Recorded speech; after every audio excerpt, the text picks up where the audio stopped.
UDIMA, Universidad a Distancia de Madrid, la universidad cercana. UDIMA Televisión arranca este 2015 nueva temporada de conversaciones con personas que tienen mucho que decir. La universidad, la UDIMA, no solo transmite conocimientos, también los adquiere, y un modo particularmente notable de hacerlo es escuchar a quienes tienen siempre cosas que decirnos. Sean bienvenidos. Entrevista UDIMA.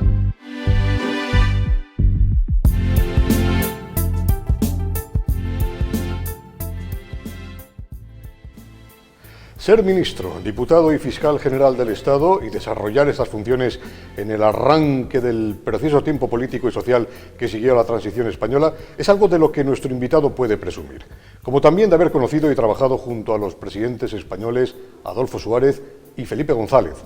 Nosotros, desde la UDIMA, de lo que sin duda podemos presumir es de contar con la visita y el tiempo para conversar con Javier Moscoso del Prado. Moscoso nace en Logroño en 1934, estudia Derecho en Zaragoza y es nombrado diputado desde Navarra por UCD, un triángulo perfecto, La Rioja, Aragón y Navarra, que alarga después con sus estudios de diplomatura en Derecho Comparado en Estrasburgo y como fiscal general del Estado y ministro de la Presidencia, entre otras funciones, ya en Madrid. Es en la capital del Estado donde se establece finalmente tras su experiencia política, y es aquí, en Madrid, donde hasta el día de hoy preside la editorial Thomson Reuters Aranzadi. A este exministro, que ocupó la cartera de la presidencia en el primer gobierno socialista que dirigió Felipe González en 1982, no le gusta en exceso hablar de la iniciativa que le coronó como uno de los ministros más recordados de la historia política española reciente, probablemente muy a su pesar. Nos referimos a las jornadas de asuntos propios que implantó para los funcionarios de la Administración, una medida que hoy rige en la práctica totalidad de convenios de empresa y que permite al trabajador disfrutar de un permiso especial para cuidar a un hijo enfermo, asistir a un examen o gestionar un trámite administrativo sin gastar días de vacaciones. Tan popular y extendida es esta iniciativa que la Real Academia no dudó en transformar en voz castellana el apellido de nuestro honorable invitado. Antes que eso, como ya hemos dicho, Moscoso acompañó a Adolfo Suárez, el primer presidente democrático tras la dictadura de Franco, desde las filas de Unión de Centro Democrático. Pero como el también recordado Francisco Fernández Ordóñez, que fue igualmente ministro con González, seguramente pensó que sería más útil a España al frente de un partido con la elevada vocación de gobernar que tenía en ese momento el Partido Socialista Obrero Español. Hoy, el gen socialdemócrata lo ha heredado sobre el terreno su hijo Juan Moscoso, diputado socialista por Navarra. De tal palo... Señor Moscoso, muchísimas gracias por visitar la Universidad a Distancia de Madrid. Estoy encantado de estar aquí con ustedes. Cuando uno mira al pasado tiene la tendencia a pensar que cualquier tiempo pasado fue mejor y que hasta lo malo es más fácil de perdonar. ¿Echa usted de menos la intensidad sociopolítica de aquel momento, de aquella etapa intermedia de la transición? ¿Era aquella una España más comprometida que la España de hoy, comprometida con su tiempo? Bueno, yo personalmente siempre el pasado suele ser, cuando se tiene muchos años, mejor que el presente, ¿no? Porque tenías más fuerza, más juventud. Pero lo que pasa es que yo creo que el tiempo de la transición fue excepcional y que la gente de ahora no puede vivir algo parecido porque había unos valores que queríamos alcanzar que eran nuevos entonces, que era la democracia, en definitiva la libertad, salíamos de la dictadura, y eso unía mucho pese a las discrepancias ideológicas que había, ¿no? Esa ilusión de transformar una dictadura en democracia hoy no se tiene, hoy es otra cosa, ¿no? Desde ese punto de vista, yo creo que fuimos unos privilegiados los que tuvimos la suerte de poder participar de aquel momento, que, insisto, fue un momento de los pocos que se dan en muchos años, ¿no? Privilegiados que han sido suficientemente reconocidos. Le pregunto a mucha gente impactó el agradecimiento que se le mostró a Adolfo Suárez, pero tras su fallecimiento, cuando en vida Adolfo Suárez quizá no fue reconocido como debiera haberlo sido. Bueno, yo creo que fue el artífice principal de la transición, entendía la transición como la conciliación de las dos Españas, ¿no? Yo me acuerdo de los mítines que di en los años 79, incluso en los del 82, que cuando llegabas a los pueblos lo que te decía la gente, hacer lo que sea, pero por favor que no vuelva a pasar lo que pasó. Entonces estaban vivos en la España de entonces muchísima gente que había sufrido mucho en la guerra en uno y en otro bando, había gente que venía del exilio, gente que había estado en las cárceles, y su mayor preocupación es que el proceso que llevó a la guerra civil no se repitiese, ¿no? Y yo creo que esa ilusión, la conjugó muy bien Adolfo Suárez. Adolfo Suárez no era ni de los unos ni de los otros, era un poco un ser intermedio, incluso ideológicamente. Yo creo que era, probablemente ideológicamente nunca se ha sabido muy bien qué era, pero yo creo que era como socialdemócrata, no era ni de derechas, ni del todo, ni de izquierda de todo, ¿no? Y luego los protagonistas principales que llamaron mucho la atención al pueblo español eran los más radicales, es decir, sorprendió mucho, yo recuerdo cuando se veía a través de la televisión que Carrillo charlaba con Fraga. No sé si fue Fraga el que le presentó un libro a Carrillo, Carrillo un libro a Fraga, que salió también en la televisión. Entonces en España se empezó a sentir que si aquellos protagonistas del pasado se habían hecho amigos, probablemente merecía la pena que todos los españoles nos hiciésemos amigos a pesar de las discrepancias. Y de esa vivencia yo creo que hay dos protagonistas en primera fila, que son Adolfo Suárez y el rey. Javier Moscoso acompañó a Suárez desde la UCD en las elecciones generales del 79, una UCD a la que una gran mayoría de los españoles dejó en sus manos el grueso de la transición política. Vota Centro, vota Suárez, vota Libertad. La vía segura a la democracia. Creo modestamente que en esta nueva hora de España, y al pedirles su voto, no traigo mis papeles en blanco ni soy una incógnita. Prometimos devolverle la soberanía al pueblo español y mañana la ejerce. Prometimos normalizar nuestra vida política, gestionar la transición en paz, construir la democracia desde la legalidad, y creemos que con las lógicas deficiencias lo hemos conseguido. Adolfo Suárez, el historiador Álvaro de Diego, decano, por cierto, de la Facultad de Ciencias Sociales y Humanidades de la UDIMA, sitúa a Suárez como el hombre elegido por Torcuato Fernández Miranda que mejor biografía presentaba, es decir, ninguna o muy poca, puesto que no le ligaba al régimen de Franco, pero tampoco le ligaba a todo lo contrario, a lo que pudiera pensarse. Probablemente el candidato más centrado, permítame ese juego de palabras, el tapado del rey, le ha llamado Álvaro de Diego. ¿Fue Suárez la mejor opción del momento? Bueno, yo recuerdo que cuando se eligió a Suárez, muchos que estábamos ya inquietos, muy inquietos políticamente, sufrimos cierta decepción. No lo conocíamos mucho y tenía una etiqueta que no nos gustaba nada, que era ministro del movimiento, si no me falla la memoria.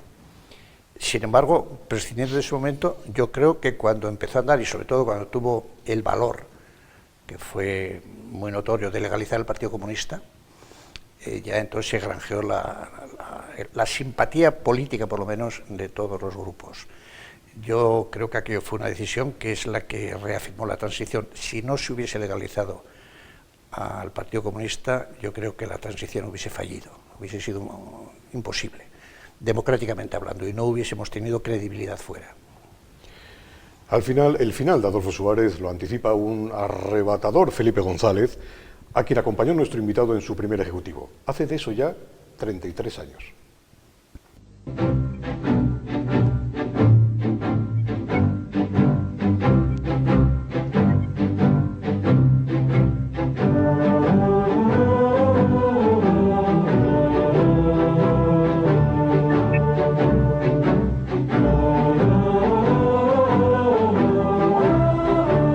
Queremos cambiar la sociedad y queremos cambiarla al ritmo que el pueblo marque, porque nuestro partido es un partido del pueblo, para el pueblo y que nace del pueblo. Queremos remover las bases de la injusticia y podemos hacerlo. Podemos hacerlo con el esfuerzo consciente de todos los ciudadanos. En estos tiempos a Podemos, la nueva formación, le gusta usar la palabra cambio, la misma o con la que se fogueó el PSOE de aquella época, el que arrasó en el 82 con su Por el Cambio. ¿Qué le suscita la formación que lidera el profesor universitario Pablo Iglesias? Desconfianza. Esencialmente me suscita mucha desconfianza. Primero porque creo que es un partido vertical, de arriba abajo, de muy pocos, porque al final no creo que nadie en España, ajeno al propio grupo de Podemos, podamos citar 8 nombres de gentes de Podemos, está todo reducido a 3 o 4. En segundo lugar, porque es cierto que han tenido un crecimiento, probablemente, no hemos ido todavía a las urnas, importante, es porque se ha recogido un problema grave que se ha producido en este país con la crisis, que es de desengaño, de tristeza, ¿no?, de las circunstancias que se están viviendo, y él lo ha capitalizado. Y me produce mucha desconfianza porque no termino de saber cuál es su programa político, qué es lo que van a hacer en temas importantes. No tengo ni idea de qué piensan de Cataluña, sobre la independencia. No tengo ni idea de qué piensan en el mismo problema en el País Vasco.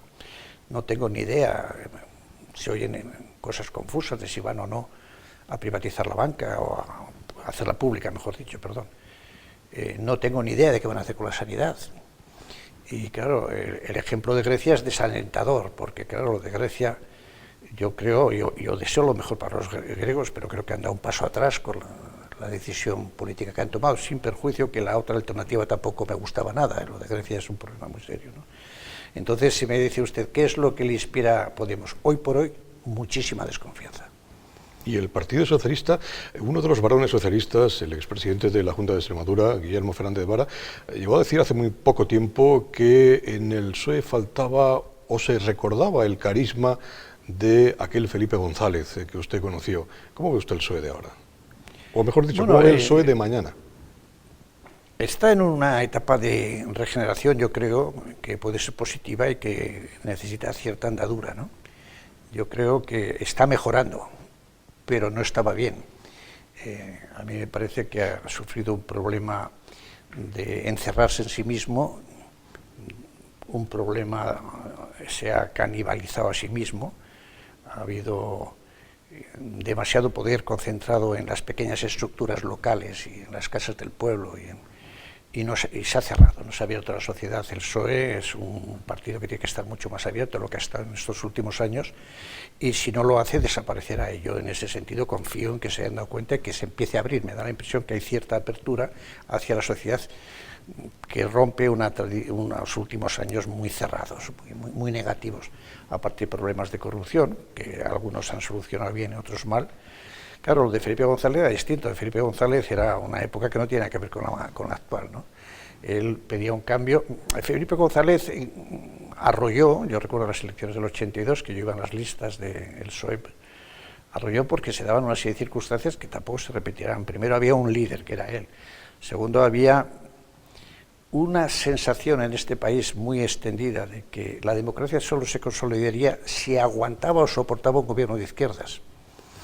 Esto te lo decía la gente, seremos auténticamente un país democrático si después de un gobierno de izquierdas seguimos siendo un país democrático, ¿no? En tercer lugar, había una cosa muy cierta, es que el Partido Socialista tenía una estructura de base muy amplia, había ganado las municipales anteriores y tenía un programa político. Yo fui ministro y desde el primer día sabíamos lo que teníamos que hacer, porque tenía todo el programa, el tema de la función pública que me correspondía a mí, lo teníamos todo preparado.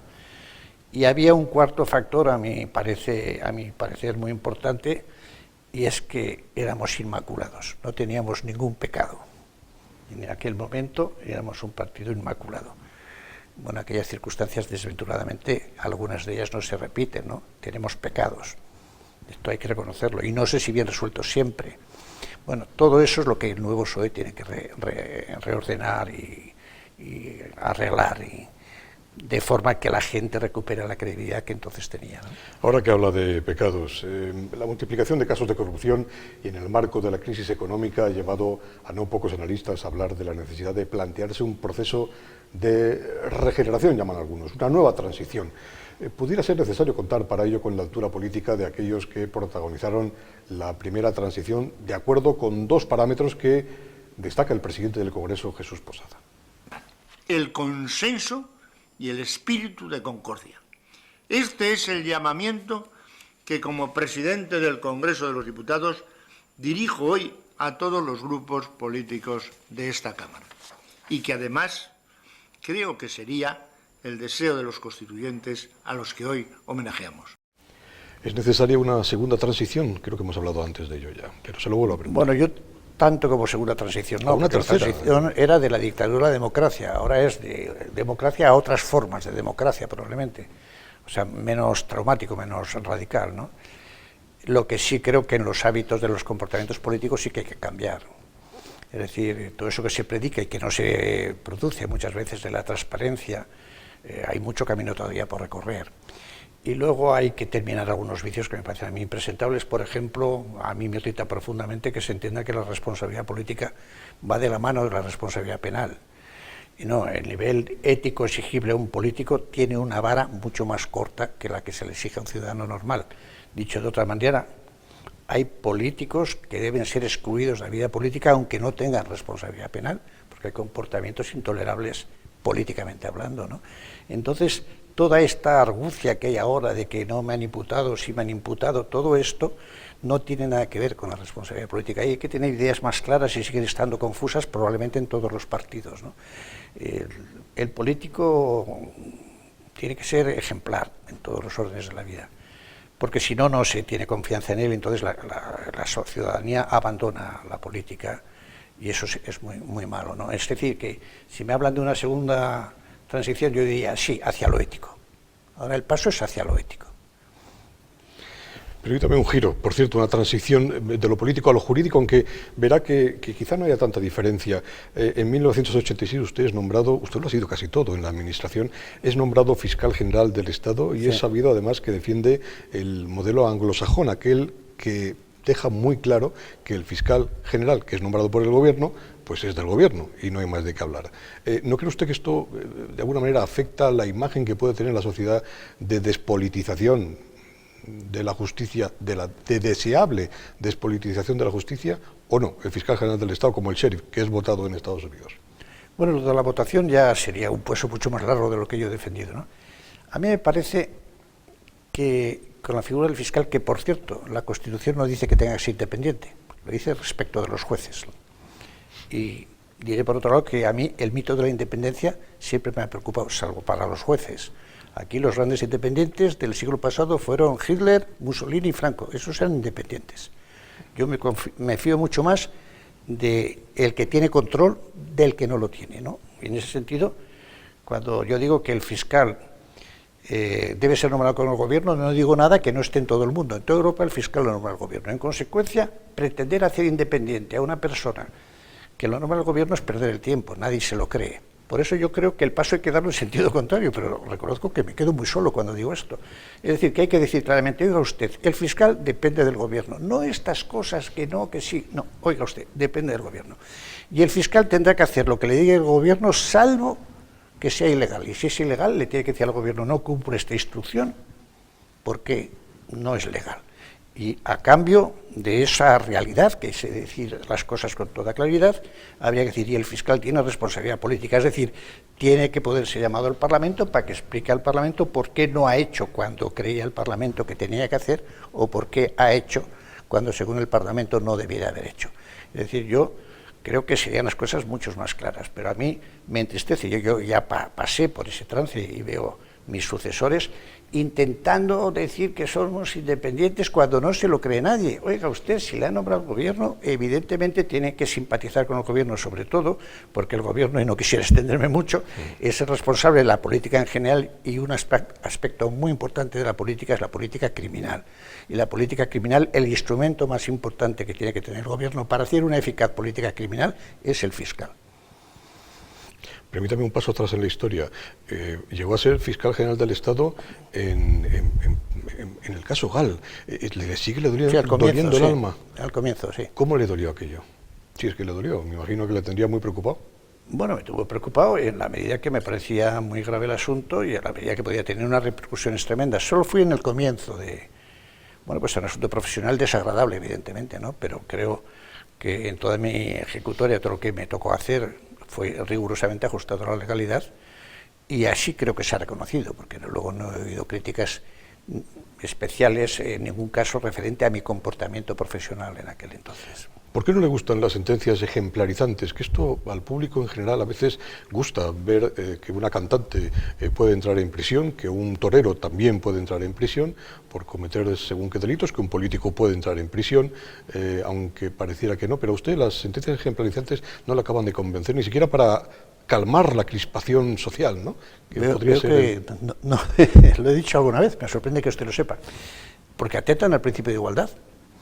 Es decir, el que seas un personaje famoso, sea futbolista, sea político, sea cantante, y tenemos un caso de una cantante, ya conlleva normalmente una pena social añadida, es decir, que cuando vas a declarar se llena de fotógrafos, te insultan, todas estas cosas. Pero el delito no es ni más grave ni menos grave. A mí me parece, y lo digo con toda claridad, que, por ejemplo, no puede ir una persona por ser relevante a la cárcel si su delito tiene la misma pena y es las mismas condiciones que una persona que no lo es. Es más, no me importa mojarme un poco. Yo personalmente creo que hay algunos casos que no termino de entender. Por ejemplo, no entiendo cómo a los 83 años el señor Núñez, y después de un proceso por hechos que han ocurrido hace 15, se le deniega la libertad condicional. Me parece que es un exceso. Y en el caso de la Pantoja, que me parece que a lo que se refería usted, esta señora, si por esa misma pena hay otro que no va a la cárcel, no termino de saber por qué la relevancia popular de esta persona puede ser como una agravante específica en el cumplimiento de la pena. ¿Qué se quiere con eso hacer? Pues probablemente decirle a la sociedad, mire usted, la justicia es igual para todos, pero es que en este caso es desigual. En este caso puede ser desigual. Desigual en contra de alguno. Para hacerla igual para todos no se puede hacer desigual para alguno, a mi juicio. La eventual imputación de un presidente de comunidad autónoma, tal cual sería el caso por el referéndum de Artur Mas, ¿esto es bueno o malo para la salud política? ¿Debiera ser evitable? Bueno, la imputación depende de por qué sea, ¿no? Depende de por qué sea, ¿no? Es distinto que te imputen por un problema de tráfico, pongo por caso, que te imputen por llevarte la caja del ayuntamiento en el que eres autoridad, ¿no? En el caso de Arturo Mas, la imputación procede por una actividad política, a mi juicio, claramente ilegítima, pero en el aspecto, digamos, de la honorabilidad es distinto, ¿no? Es decir, es un comportamiento político. Entonces, si ya es un tema más político que jurídico, el caso de, pues, sea que haya en su comportamiento connotaciones jurídicas importantes, como lo muestran las actuaciones del fiscal y de la sala correspondiente del Tribunal Superior de Cataluña. Yo creo que, puesto que no es un tema deshonorante, la decisión, a mi juicio, debe ser política. Nuestro invitado hoy en la entrevista de la Universidad de Distancia de Madrid, Javier Moscoso, es presidente actualmente de la editorial jurídica especializada en... Del Consejo de Redacción, sí. Del Consejo de Redacción de Thomson Reuters Aranzadi. Sí. Y yo le quiero preguntar, en un reciente encuentro que compartimos, usted y yo lo hablábamos antes, con el ministro de Justicia, Rafael Catalá, este anunciaba el inevitable uso electrónico de todas las comunicaciones con la Administración de Justicia. Hay un plazo. Usted es presidente desde hace años, como digo, del Consejo de Redacción de esta prestigiosa editorial jurídica. ¿Cómo percibe la evolución? ¿Cómo están ustedes afrontando la evolución, las consecuencias que sobre el mundo editorial está teniendo el Internet como concepto, las nuevas tecnologías como nueva filosofía? Se está viendo de manera muy palpable en los medios de comunicación los efectos precisamente de la digitalización de todo esto. En el mundo editorial, ¿esto cómo se percibe? Bueno, es esencial. Mire usted... El profesional jurista, el profesional de derecho necesita tener toda la información y en tiempo real. El papel no te permite tener la información. Cualquier suscriptor, simplemente a los repertorios que se hacen en Thomson Reuters Aranzadi y en legislación, jurisprudencia, necesitaría 3 metros de estantería todos los años para poder tener el papel y no tendría toda la información, tendría solamente la de los repertorios de legislación y jurisprudencia. La tecnología moderna tiene éxitos inesperados hace 15 años. Primero, la capacidad de reducir el espacio para la acumulación de la materia. Primero fueron los discos, que ya están obsoletos, donde podías meter bibliotecas enteras. Ahora tiene la red. Y en segundo lugar, la capacidad de informar al cliente en tiempo real. Antes, el papel lo tenías que remitir por correo. Era en los tiempos actuales, con la globalización de la economía, con la globalización de los intereses financieros, con la globalización de la actividad en general, donde un chico de Pamplona se casa en Alemania y se van a trabajar, y donde la pluralidad de normas y de tratados internacionales en cualquier operación comercial te necesita acudir multitud de fuentes, todo eso solo es posible con la tecnología moderna. La tecnología moderna, sobre todo en el mundo de la comunicación, ha sido definitiva. Quedará el papel para la ficción. Yo creo que la ficción seguirá teniendo muchos clientes el papel, pero no para la información con los años. Yo defiendo también el periódico en papel, pero quizás sea un vicio de los que tenemos algunos años. No quisiera cerrar esta conversación, por cierto, sin preguntarle, en 2006 el presidente del gobierno entonces, José Luis Rodríguez Zapatero, le encargó formar parte de un grupo de interlocución para conversar con la banda terrorista ETA. Son 6 años ya sin atentados. Bueno, aquella piedra que ustedes pusieron lamentablemente se truncó con el atentado de la T4, pero cada piedra que se ha ido poniendo en el camino y de la que usted formó parte en su momento nos ha situado en la situación actual, precisamente, que es muy positiva, desde luego, ¿no? Sí, bueno, fue un encargo que me hizo el gobierno y fue muy incómodo, tampoco se trata de ponerse medallas, fracasó, como todos sabemos, por el atentado del aeropuerto. Yo creo que no tenía futuro.